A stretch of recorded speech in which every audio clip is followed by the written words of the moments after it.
Hey guys, Trevor here. I know this is not the usual place for me to be coming at you with a video, but listen, my audio didn't work for the first, 10 minutes for whatever reason. So I'm going to voice over and talk about a few of the things that I was talking about in those 10 minutes, and then jump in to the audio that is working. But I just wanted to let you guys know that now because, audio sucks, GoPros suck, everything sucks, and half the time you get it, half the time you don't. Anyways, thank you guys. All right, let's talk about my thought process as we itch our way towards the mountain. This is what I was talking about in the video, but of course the audio didn't work like I mentioned. So first thing off the bat, or the first thing that I want to talk about, and the first thing I'm looking for as I'm approaching a mountain like this is the wind. The wind is the most important thing you want to constantly keep in mind. And more importantly is the wind direction, right? So how do you figure out the wind direction, and why is the wind direction important? The reason why the wind direction is important is because there's this big scary thing called rotor. And if you find yourself in the rotor, that's when problems can happen, like collapses, reserve tosses, and things like that. Rotor is the big scary dragon in the mountains that will bite you, burn you, and cause you to go crashing into the ground. Rotor is bad. Let's avoid rotor at all costs. So first thing you have to figure out in order to figure out where the rotor is where is the wind, aka the wind direction. Now, one thing I really want to point out with this is that wind direction is going to change depending on where you are on the mountain and the altitude you're at. So at the ground, we actually had wind from the north, which is the right side of this screen. As we climbed, we then got wind from the south. And as we reached the peak of the mountain, we then had wind from the west. So there was 3 different layers that we crossed through, 3 different wind directions that we crossed through. So as I'm itching my way closer and closer and closer to this mountain, the thing I am checking for every handful of minutes is the wind direction. The reason being is I don't want to come creeping up the backside, the leeward side of this mountain and not realize it. So you can see I'm a little ways away, I'm climbing up, and I'm paying attention to the wind. I figure out as I get closer and closer to the peak that the wind is coming from the west. So I'm going to try and stay above all of the peaks, given I am on the east side of it, I'm on the leeward side of it. I want to stay above all of the peaks and itch my way to the other side. When do I do these checks? I do the checks as you see, or as you saw at the start of this section, at the start of this video. As I'm getting closer to that mountain, maybe a couple miles out, as I'm maybe a mile out, and as I go to the top of each one of these ridges. So this very first ridge, once I reach the top of that, I do a little wind check. The second ridge, as I reach the top of that, I do a little wind check. And at the very peak, I do a little wind check. So it's as often as I see fit is what I would say. And that's going to kind of vary depending on how much wind you have, the day, and all those things. I just wanted to be super, uber confident in the wind direction and where the rotor was because I knew there were 2 people following me. So you don't have to go quite as extreme on the high side, aka how much altitude I have going over this mountain as I am. But I was going a little above and beyond because there were 2 people that were following me, and I wanted to make sure I went a little on the safer side than the less safe side for their sake. So let's talk about how to identify the wind direction. Okay, there's a couple of ways to do this. The easiest way I have found is with my phone watching my ground speed. So imagine you pull out FlySky HY and you look at your ground speed, FlySky HY, Gaggle, XCNav, any of the apps that you can use to navigate. And you look at your ground speed and you notice you're doing 20 miles an hour, okay? You now slowly start to turn a circle and you notice that 20 goes down to 19, now to 18, now to 17, now to 18, now to 19, now to 20, now to 25, 27, 32, 38, and all the way around. What that tells you is, when I was doing 17 or 16 miles an hour, whatever I said, that is going to be into the wind. When I was doing 38 or 40 or whatever the hypothetical is in this situation, that was me going downwind. Now, this is the most effective way I've ever found to figuring out that wind speed and that wind direction is by monitoring your ground speed. Because if you have 1 to 2 miles an hour of wind and you're watching your ground speed go from 33 to 32 to 31, then back up to 32, now 33, now 34, now 35, now back down as you continue the circle around, you can identify that 2 miles an hour of wind based on your ground speed.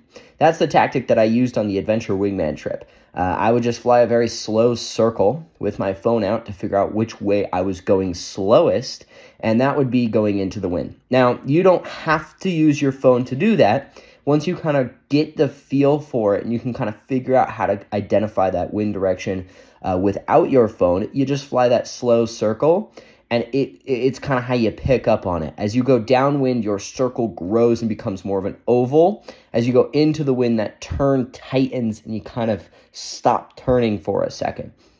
And so you kind of pick up on how to do that circle and figure out where that wind direction is. I actually didn't fly with a windsock for 9 years, so I got really good at flying the circle and figuring out which way that wind was because I had to. Now, the other way that you can figure out the wind direction is you pick an object on the horizon and you point directly at it. This is a very effective way if there's a crosswind. And the reason this is effective is, say you want to go straight in front of you, but you're turned to your left 45 degrees.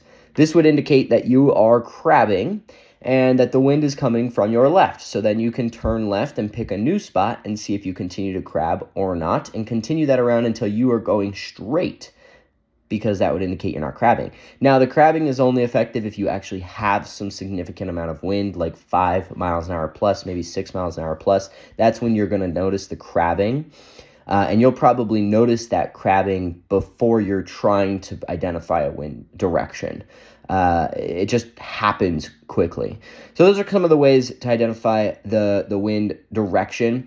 Now, as I approached this peak, my whole goal was to approach it at the height of the peak, above the peak. I wanted to come onto it or come to it where no matter which way the wind was blowing, I was out of the rotor.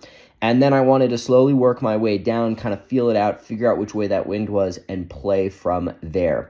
The biggest thing that I see with mountain flying for paramotor pilots is a lack of patience.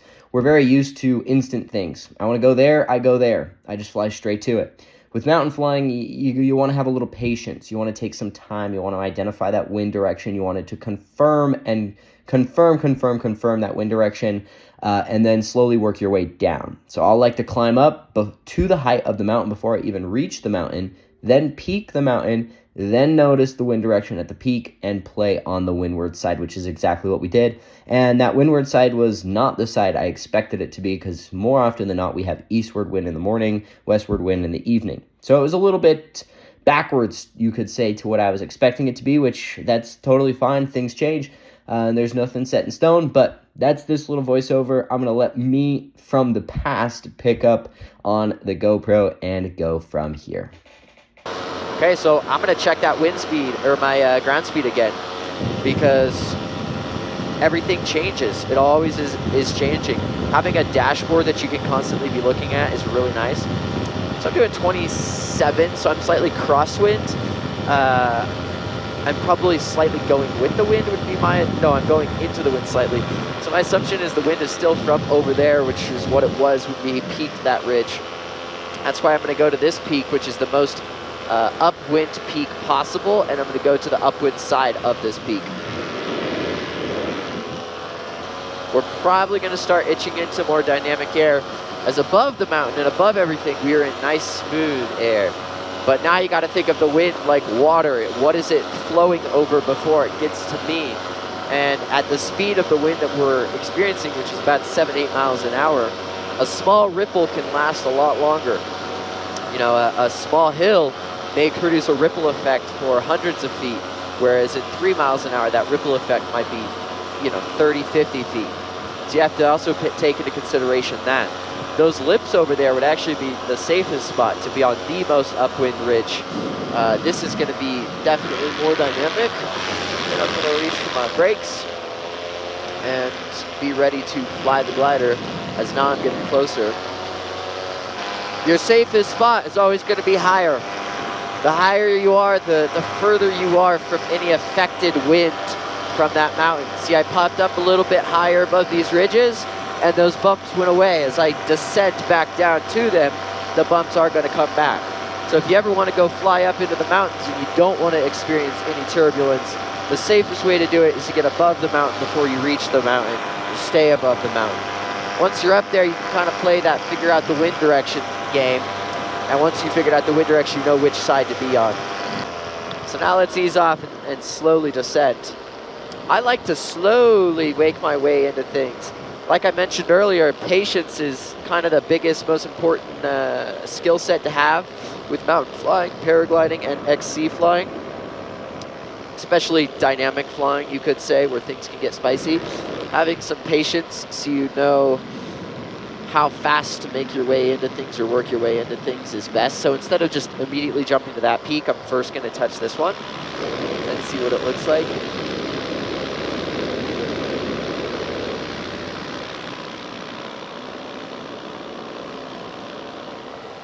I want to be able to quickly buy my exit, as in if I need to climb and get back into the smooth air, I want to be able to get into that smooth air quickly. Now what we might have playing an effect is katabatic air, which would be a smooth layer on the top of the mountain blowing downward. We could play in that katabatic air as much as we want. We may encounter a shear layer getting to it, but we could play in that as much as we want. So now let's see if we can identify a wind direction by flying a slow circle. Now we're going really fast. You can see that now we're going fast, going fast, going fast, starting to slow down, starting to slow down, starting to slow down. And now we have pretty much come to a stop. So there's our wind direction. That's kind of how you figure that one out on the fly. Of course, if you have more wind, that one's easier than if you have less wind.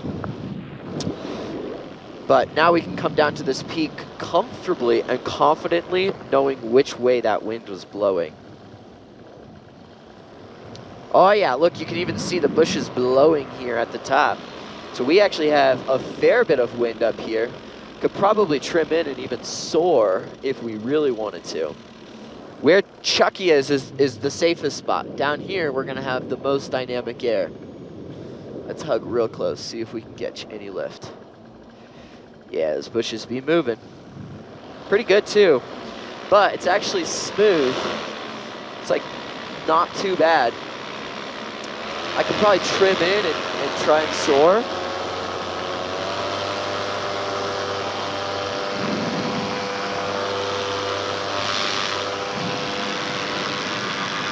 But not going to for right now. We're just gonna kind of work our way back up to the hill. And we're actually gonna follow this ridge down. Let's see how it goes.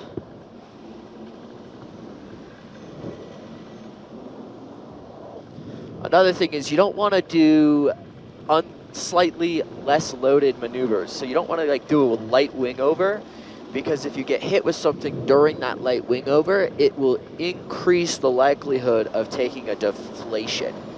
You want to keep that wing loaded. Your best descent technique in turbulence, in bumps, in rough air is actually a spiral, because a spiral increases loading and gets very heavily loaded, whereas wing overs, you can become less loaded and then more loaded, and that change in loading can add an increase, or it increases your odds of taking a deflation.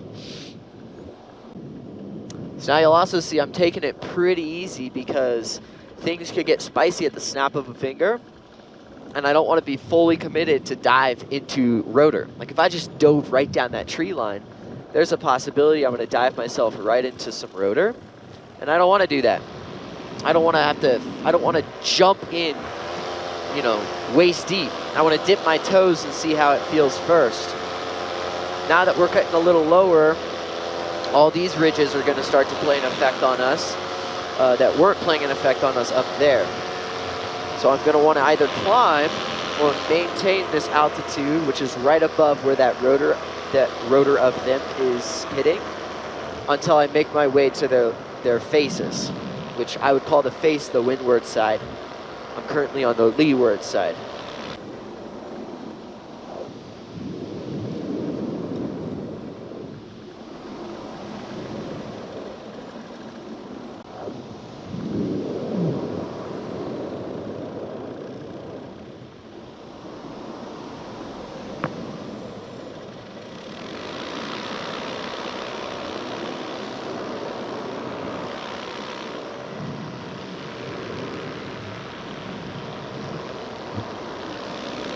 we've got wind from over there right now.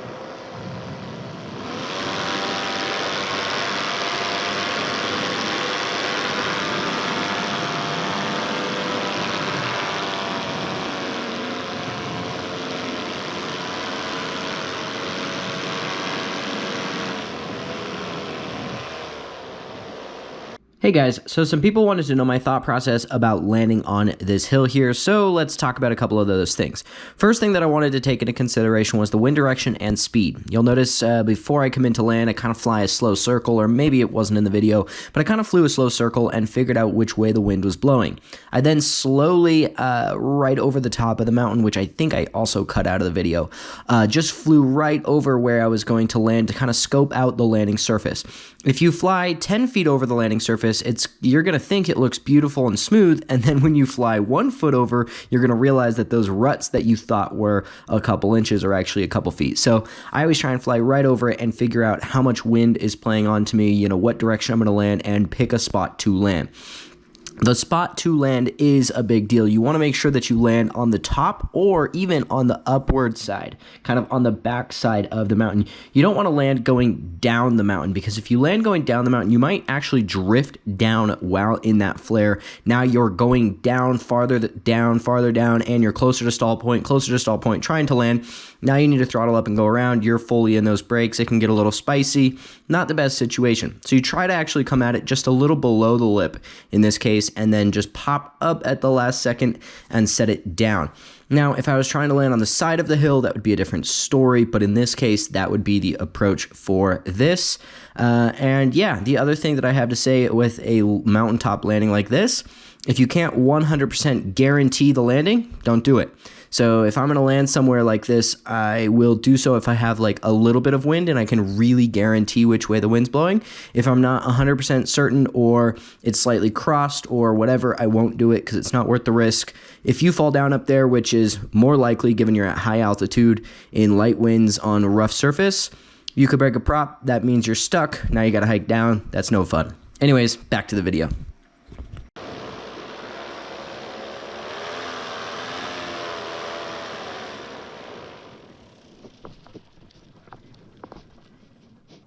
Let's do a little mountain landing, shall we?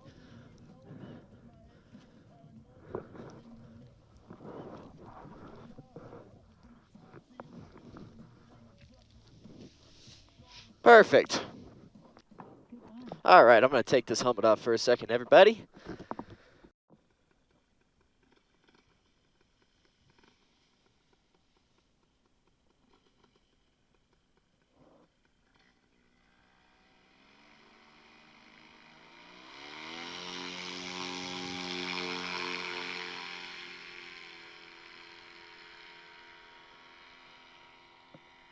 Anytime you're in a spicy spot, remind yourself not to get sloppy, to go slow. Take that extra second to confirm.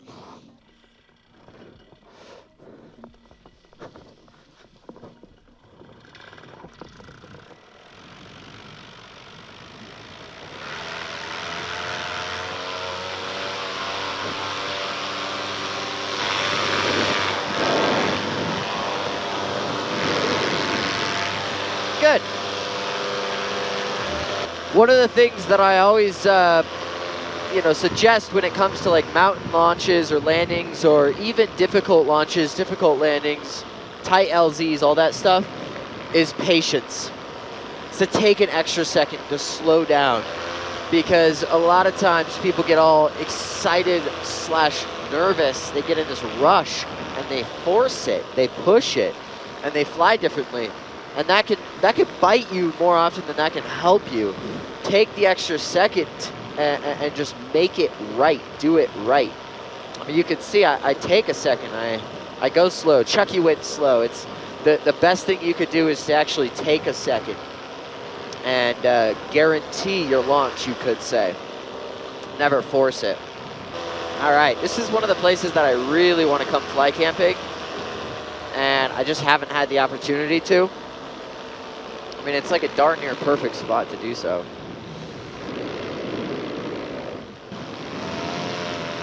Oh yeah, dude, this is like a perfect fly camping spot, dude.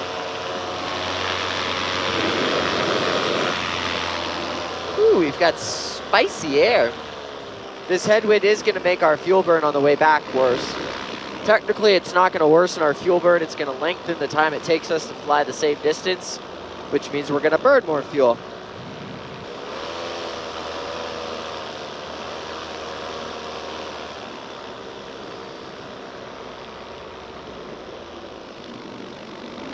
Oh, yeah.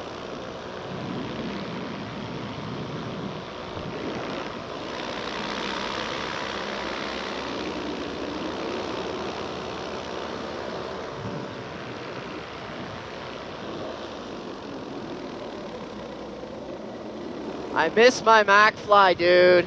You know, we've been preaching about the McFlies. We've been going on and on about the McFlies. It's just because they're so dang good. I'm just so freaking excited about it, and all I want to fly is my McFly. The only reason I don't have one right now is because my recent trip down to Corpus Christi, Texas at the end of June, I sold my McFly to one of the local guys down there named Ray. Shout out, Ray. You're awesome, dude. I can't wait to come see you again in November. But yeah, I just cannot rave enough about that freaking McFly, dude. Nothing flies as good as a McFly. That's all I can freaking say. Nothing flies as good as a McFly. Everything else flies good, but nothing flies quite like a McFly does. Oh, yes. Woo, baby.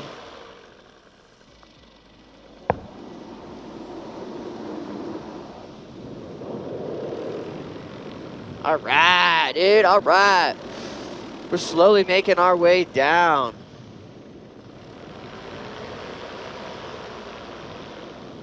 The wind got smooth, so only reason I'm going down is there was smooth wind, aka no wind.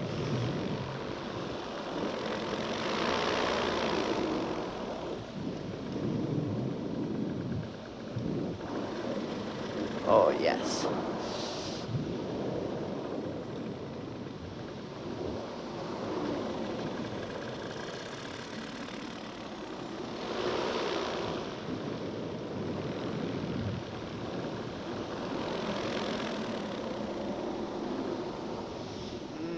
Dude, it smells so good. The smell of nature is my absolute favorite. Oh, yes. Just feels good to be out in nature.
All right, let's see which way the wind is blowing.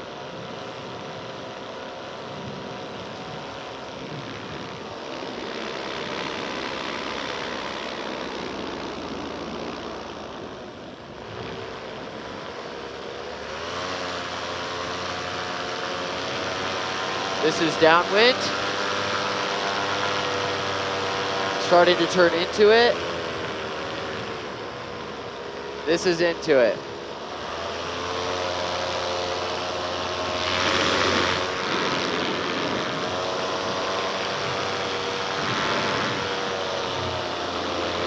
That means we're probably flying in a nice, cool, katabatic wind.